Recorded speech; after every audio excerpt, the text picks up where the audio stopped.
네, 지난주 정부의 129 부동산 공급 대책이 발표가 됐습니다. 수도권에 약 6만 호를 공급하겠다는 대책을 발표했는데 이와 관련해 다양한 반발과 기대가 뒤섞인 상황입니다. 한편 이재명 대통령은 공급 대책 발표 이후 SNS에 굉장히 강경한 메시지를 내놓기도 했는데요. 과연 이재명 대통령의 정책 의지와 이번 공급 대책은 부동산 시장에 어떤 영향을 줄지 한번 이야기 나눠보도록 하겠습니다. 대한건설 정책연구원 이은형 연구위원님 모셨습니다. 안녕하십니까? 안녕하세요. 네, 반갑습니다. 일단 129 도심 주택 공급 대책과 관련해서 전체적인 평가를 한번 들어볼까요?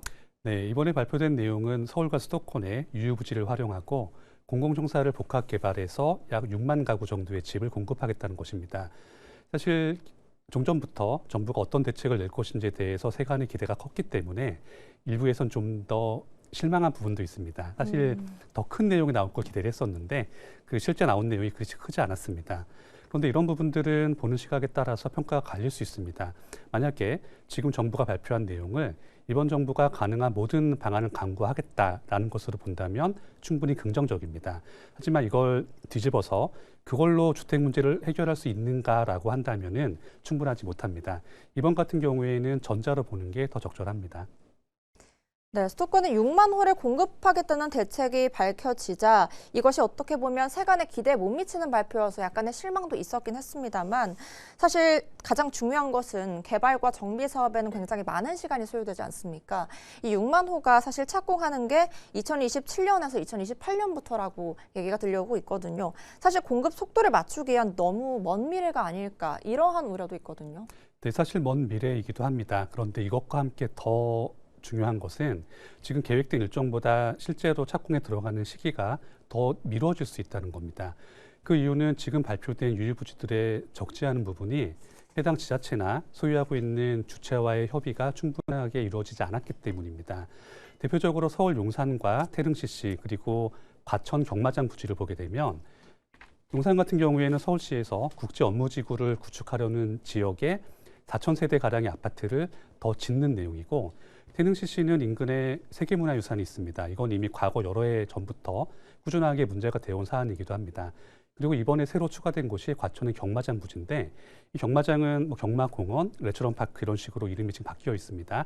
그런데 이곳의 문제는 해당 사업장을 운영하고 있는 마사회와 이 경마장을 어디로 옮길 것인지 그러니까 해당 공기업 입장에서 가장 중요한 오프라인 사업장을 어디로 옮길 것인지가 협의가 되지 않은 상태에서 일단 그 부지에 많은 분량의 아파트를 짓겠다고 발표가 됐다는 겁니다. 그 때문에 이런 내용들이 실제 계획된 착공과 입주 시점보다는 아무래도 더 미뤄질 여지가 높다고 보는 것이 적절합니다. 네, 그렇다면 앞으로 이어질 공급 대책 말고 현재 당장 2월 전국 아파트 입주 물량도 사실 감소하고 있다는 얘기가 들려오고 있는데 실수요자들이 체감하는 공급 부족의 현실, 지금 현 상황은 좀 어떻습니까? 네, 실수요자분들이 생각하시는 공급 부족이라고 하는 것은 단순하게 주택보급률처럼 집이 얼마가 있느냐가 아니라 이분들이 감당할 수 있는 금전적인 여력과 그리고 학군과 출퇴근 교통처럼 해당 주거지역에 가지고 있는 여건을 모두 고려해서 공급을 얘기하는 겁니다. 이런 맥락에서 볼 때는 현재의 서울 집값 상황이나 기타 요인들을 반영했을 때 주택 공급 문제는 심화되고 있다고 보는 게 더 적절합니다. 하지만 안타깝게도 이 부분에 대해서는 단기에 쉽게 해소하거나 완화될 가능성은 높지 않아 보입니다. 네. 또 그런데 이러한 우려들이 많은 와중에 이재명 대통령은 SNS에 부동산 정상화가 5,000피보다 쉽다. 이렇게 굉장히 구조 정상화 의지를 드러내기도 했습니다. 다주택자에 대한 경고와 관련해 좀 강력한 세제 개편에 대한 예고일지요. 네, 그렇게 볼 수도 있습니다만 일단 이번 정부에서 그간 꾸준하게 추진해 왔던 것이 생산적 금융입니다. 그러니까 시중에 있는 돈들이 부동산 같은 것이 아니라 실제 생산 활동을 할 수 있는 산업 분야로 흘러가도록 유도하겠다라는 것이 있었기 때문에 이번 대통령의 말씀은 그런 맥락에서 보는 게 더 적절합니다. 그런데 한 가지 아쉬운 부분도 있습니다. 작년이었죠. 작년의 대선 공약과 이번 정부의 국정 과제를 보게 되면 가장 핵심적으로 밀고 있는 두 개의 산업 분야는 AI와 K 콘텐츠입니다.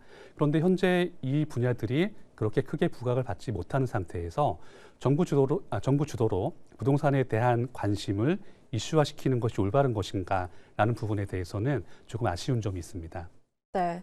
또 이재명 대통령은 SNS에 이와 관련해서 또 한 번 얘기를 했는데요. 다주택자 양도소득세 중과 유예를 제도 연장 가능성, 이거에 대해서 굉장히 없다. 그럴 가능성은 없다고 일축하기도 했습니다. 오늘 발언의 의미가 강경한 정부의 의지를 보여주는 것인지, 그리고 또 5월 9일 이후 양도세 중과세 적용은 조정 대상 지역 내 주택에만 적용되는 것인지 이에 대해서도 좀 궁금합니다. 네, 정확하게는 정부의 강경한 의지를 보여준다고 보는 게 맞습니다. 그런데 사실 이번 조치 같은 경우에는 정부에서 특별한 뭔가를 하는 것이 아니라 기존에 적용돼 왔던 양도세 중과 유예가 어디까지나 일시적인 조치였기 때문에 이것을 더 이상 연장하지 않겠다라는 것이어서 그렇게 크게 문제를 삼거나 또는 규제 완화나 강화 측면에서 보는 정도로 적절할 것 같습니다.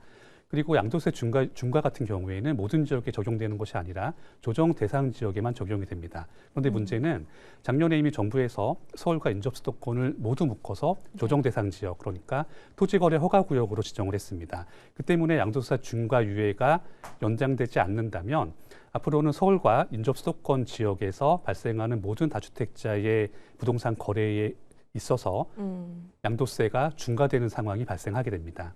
네. 또 부동산 세제 개편 논의가 이루어지게 된다면 그 시기는 좀 빨리 진행이 되게 될지 언제로 좀 예상하실까요? 현재로서는 빨리 볼 것까지는 없을 것 같습니다. 이번 정부가 시작된 것이 작년 6월 달이었고 올해까지 보더라도 사실 긴 기간은 지나지 않았습니다. 잔여 임기도 아주 길게 남아 있고요. 그리고 올해 6월 달에 지방선거가 있습니다.